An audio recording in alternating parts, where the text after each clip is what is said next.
శివుడు అంటే మహాదేవునితో ధ్యానం. రోజుకు 10 నిమిషాలు చేయండి, మనసు ప్రశాంతంగా ఉంటుంది. సిద్ధత: నిశ్శబ్దమైన ప్రదేశంలో సూటిగా కూర్చోండి. వెన్నెముక నిటారుగా, భుజాలు సడలించండి.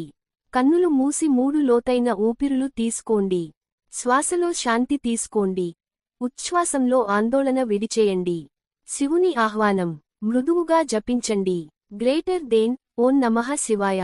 ఈ మంత్రం యొక్క ధ్వనిని మనసులో అనుభవించండి. మీ మనస్సులో కైలాసంపై ధ్యానం చేస్తున్న శివుడు కనిపించాలి. ఆయన కళ్లలో నిశ్శబ్దం, ముఖంలో కరుణ, గుండెలో విశ్వం. దర్శనం మరియు ధ్యానం 3 నిమిషాలు. మీ నుదిటిపై ఆజ్ఞాచక్రం వద్ద ఒక నీలి వెలుగు ప్రకాశిస్తున్నట్లు ఊహించండి. ఆ వెలుగు మీ శరీరం అంతా వ్యాపించి ప్రతి ఆలోచన, భయం, బాధను తొలగిస్తోంది. మనసులో డమరుకం ధ్వని వినిపిస్తున్నట్లు అనిపించుకోండి. నిశ్శబ్ద స్థితి 3 నిమిషాలు. ఇప్పుడు ఏమీ ఆలోచించకండి.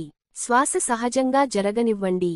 మనసు ఎక్కడికైనా పోతే మెల్లగా మళ్ళీ ఈ ఆలోచనకు తీసుకురండి.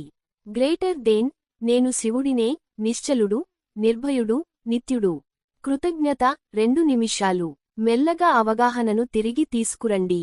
హృదయంలో ఒక చిన్న చిరునవ్వుతో ఇలా చెప్పం: గ్రేటర్ దెన్ ధన్యవాదాలు మహాదేవా, నాలో శాంతి, బలం ప్రసాదించినందుకు.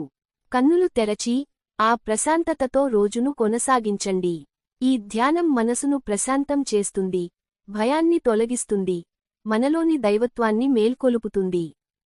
దయచేసి సబ్స్క్రైబ్ చేయండి.